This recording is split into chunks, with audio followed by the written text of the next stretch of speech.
रायगड जिल्ह्याच्या इंदापूर येथे शिवसेना आपल्या दारी हा कार्यक्रम शिवसेना एकनाथ शिंदे यांच्या पक्षामार्फत राबवण्यात आला होता।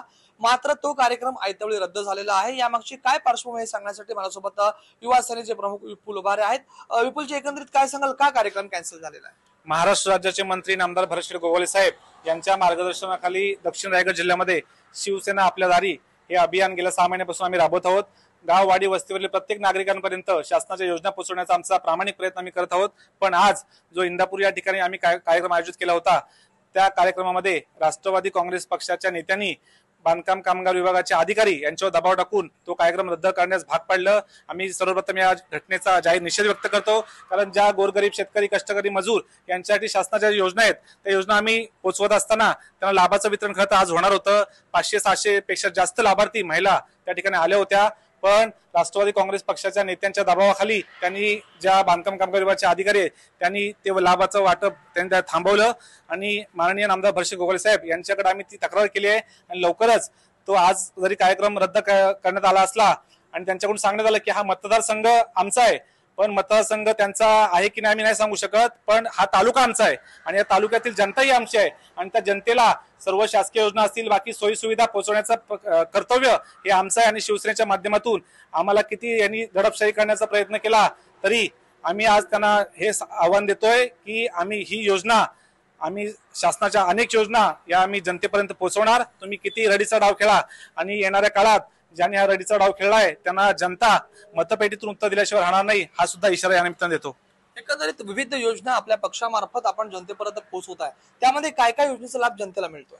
आपण पाहिलं तर मुख्यमंत्री रोजगार निर्मिती अंतर्गत स्वयंरोजगाराच्या योजना आहेत, त्याच्यामध्ये विविध स्वयंरोजगाराच्या योजनासाठी वाहनांचं वाटप त्या ठिकाणी होतं। त्या वाहनांच्या माध्यमातून वाहतूक व्यवसाय असेल, भाजीपाला व्यवसाय असेल, विविध व्यवसाय, फूड स्टॉल असेल, हॉटेल व्यवसाय, आपण त्या फूड ऑन व्हील ही जी संकल्पना आलेली आहे ते आपण वाटप करतोय। आयुष्यमान भारत कार्ड जी भारताचे पंतप्रधान माननीय नरेंद्र मोदी साहेब यांच्या माध्यमातून जी चांगली अशी योजना आहे, आयुष्यमान भारत कार्ड असेल, अशा विविध योजना, परत ई-श्रम कार्ड असेल, परत ज्या माननीय नामदार भरतशेठ गोगावले साहेब यांचं जे रोजगार हमी योजनेचं खातं आहे त्या खात्याच्या माध्यमातून सिंचन विहीर असेल, गोटा शेड असेल, फळबाग लागवड असेल, अशा विविध योजना आम्ही विनामूल्य या जनतेपर्यंत पोहोचवणं आमचा प्रामाणिक प्रयत्न आहे। आणि या प्रामाणिक प्रयत्नात राष्ट्रवादी काँग्रेस पक्षाचे नेते जर खोडा घालत असतील तर हे दुर्दैव म्हणावं लागेल।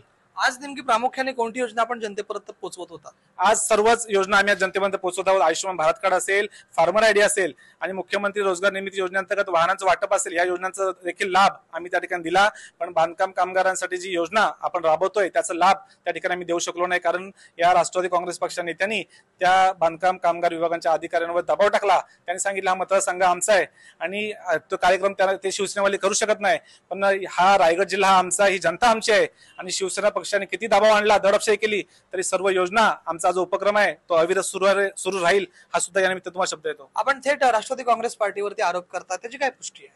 कारण आम्ही त्या संबंधित अधिकाऱ्यांना सांगितल्यानंतर त्यांनी आम्हाला सांगितलं की आम्हाला वारंवार फोन येतात, आमच्यावर दबाव आहे आणि हा मतदारसंघ आमचा आहे। तर मतदारसंघ कोणाचा या जनतेला सांगण्याची गरज नाही, मतदारसंघ त्यांचा असला तर खरं तर त्यांनी ह्या योजना राबवणं अपेक्षित होतं, कारण त्यांचे लोकप्रतिनिधी, आमदार असतील, खासदार असतील, त्यांना जनतेने निवडून दिलंय। पण आमच्याकडे कोणतीही शासकीय पद नसताना माननीय नामदार भरतशेठ गोगावले साहेब आणि विकासशेठ गोगावले यांच्या आदेशानं आम्ही खरं तर शिवसेनेचे कार्यकर्ते आम्ही स्वखर्चाने आम्ही एक विकास रथ तयार केला। त्या विकास रथाच्या माध्यमातून या विविध योजना आम्ही जनतेच्या कल्याणासाठी जनतेपर्यंत पोहोचवत आहोत। आणि ज्या पद्धतीने माननीय नामदार एकनाथ शिंदे साहेब हे मुख्यमंत्री असताना शासन आपल्या दारी हा उपक्रम सुरू केला, त्या उपक्रमांतर्गत तो एकदम अतिशय लोकप्रिय उपक्रम ठरला आणि त्याच अनुषंगाने 232 पेक्षा अधिक आमदार हे महायुतीचे निवडून आले आणि त्याच प्रेरणेने आम्ही खरं तर शिवसेना प्रमुख वंदनीय बाळासाहेब ठाकरे यांची आम्हाला 80% समाजकारणाची शिकवण दिली आहे, म्हणूनच आम्ही हा उपक्रम आणि ह्या योजना ह्या गावखेडा वस्तीवरील आम्ही जनतेपर्यंत पोहोचवणार आहोत आणि कोणी किती दडपशाही केली तरी आमचा उपक्रम थांबणार नाही।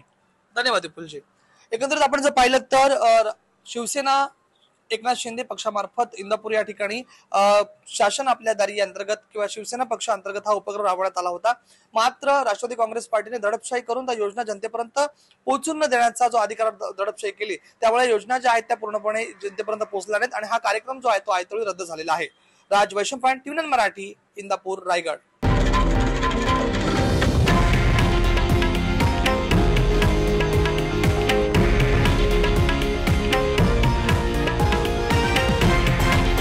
हे आहे देशातील नंबर 1 न्यूज नेटवर्क आणि आपण पाहत आहात TV9 मराठी, एकमेव